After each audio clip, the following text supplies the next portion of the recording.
and welcome to Character Class. That's right, we're back, class is in session, and I'm going to be doing a little video here on 5 tips, possibly my top 5, not entirely sure. I usually have lots of ideas, but at least 5 tips to help new game masters slash dungeon masters slash storytellers. And these are tips that are kind of big, broad, um, but they're still very much uh, key and integral to being able to run a campaign, being able to run even just one-shots, just to being a good uh, dungeon master, game master, storyteller. So let's jump right into it with. I think I'm going to do this because I've got them down from like most important to least, and I think I'm going to go kind of from, well, they're all important really. So we'll just do this. All right. Number 5. Tip number 5. You need to be consistent and fair. Now, this is kind of self-explanatory. Uh, but if you're going to be a dungeon master or game master or storyteller, you're going to be running into situations where you're playing usually with a particular gaming group that you've got set up. Usually your friends, you're playing every week, every other week, once a month, whatever. You're playing regularly. And when that happens, there's always the problem of, kind of forgetting uh, what you've done, how you've done things, and so on. So it's always good to keep notes as to how you've ruled on a certain situation. Um, I'll be covering this in another particular video where I'll be mentioning house rules a little more, but um, just for now, know that with house rules is one of the reasons why you need to be consistent. Uh, if you're running a world, make sure you're going to run it the same way all the time. That these particular monsters are going to act consistently within their paradigm. If they're going to not act consistently, if they're going to suddenly start developing other powers on the fly, make sure you have a reasoning for it as well. But generally, you want to be consistent and fair to your players. You don't want to single out any one player uh, to receive more negative consequences than other players. You don't want one player to receive more positive than other. You want to be fair. Now, this can be done several different ways. One, it's not a way that I'm terribly fond of, is to kind of level the playing field, as I've heard it said for other people, where one player, starts knowing how to game the system and building up a wonderful little stockpile of advantages, and the dungeon master or whatnot will simply go and give more advantages to the other players that aren't gaming the system to bring that playing field up. I don't like doing that. The way I look at it, if a player is smart enough and clever enough to figure things out and set themselves up and be prepared, they should have access to that.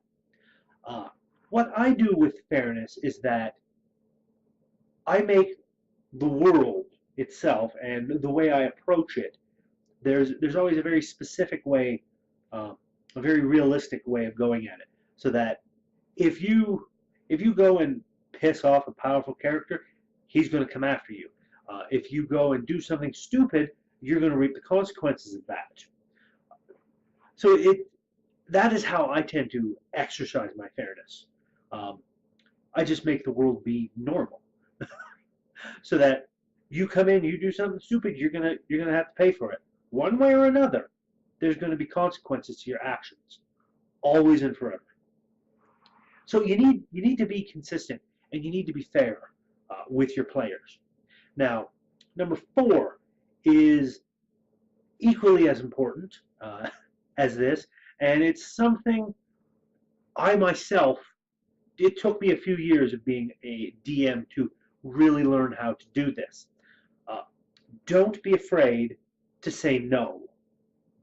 Now, this is very simple, very, very straightforward. because there's going to be times when you're playing with your gaming group and they're your friends, and they'll want to take a character class, or they'll want to uh, go and have a weapon to start off with that's going to undermine things. They're going to want to do things that are going to benefit their characters and undermine the campaign or the story that you want to tell, that you're telling with them. So you need to not be afraid to tell your players, no, you can't do that, you can't have this, you can't, you can't, you can't. You need to be able to do that because you're there to help entertain and bring the story out and guide everything. You're the one putting in all kinds of work towards it.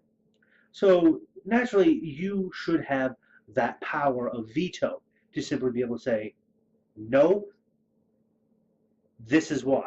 Now, you don't even have to say, this is why. It's not necessary. But as long as your players understand that there will be times when you say no and that they have to accept that. And that's where number 3 comes in.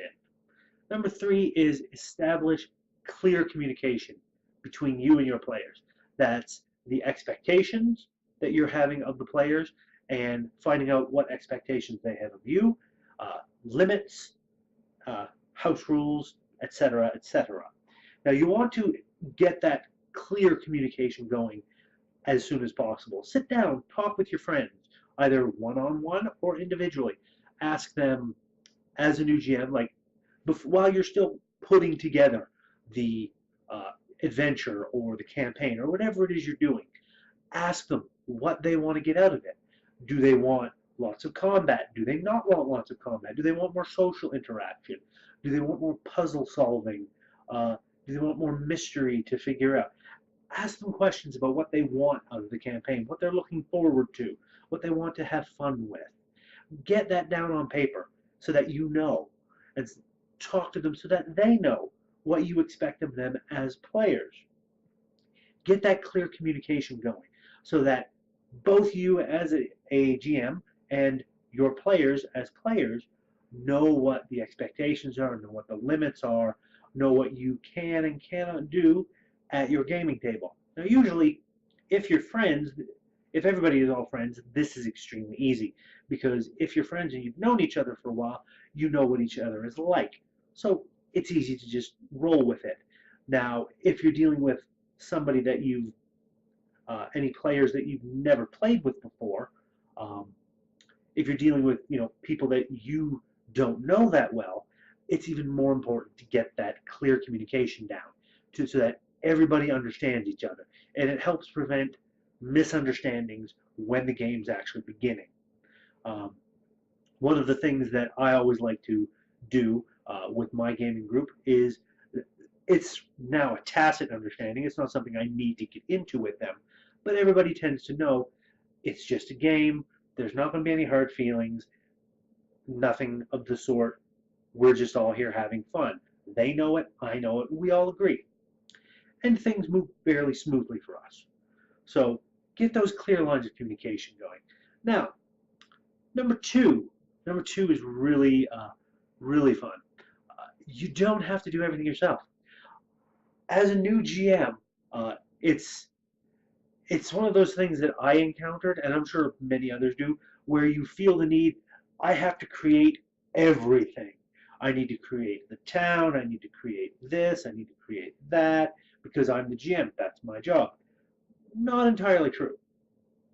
As a new GM, I would actually advise against not doing a lot of creation yourself. There are all kinds of resources online, especially these days now that tabletop gaming has had such a resurgence. You can check on Roll20.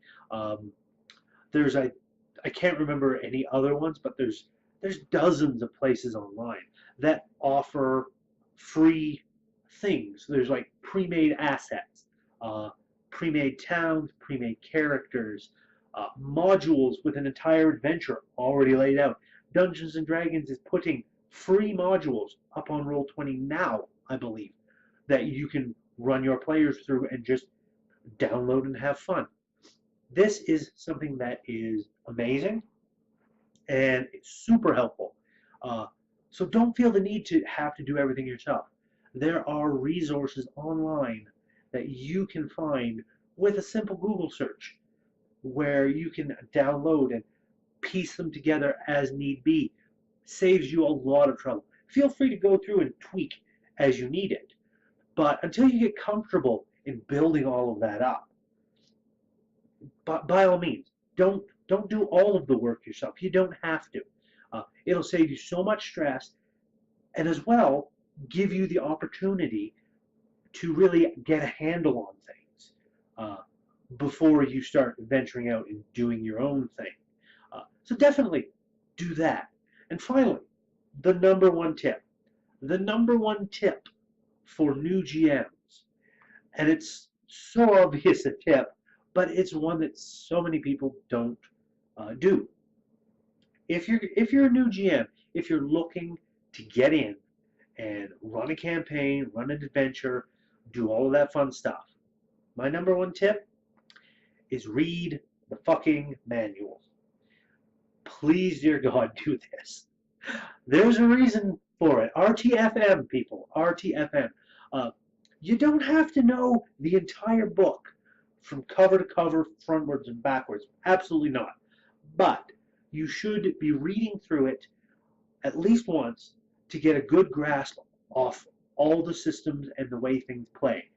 For Dungeons and Dragons, you want to get a good grasp of how the powers work, how the combat systems work, how the classes all work together, so on and so forth. You want a good grasp of that in your mind so you're not having to refer to the book every 5 minutes. If you have to refer to the book about once an hour during your sessions, or once every 2 hours, or even once every 3 hours, that's fine. That's fine. Even I have to refer to the book now and then because I don't remember everything.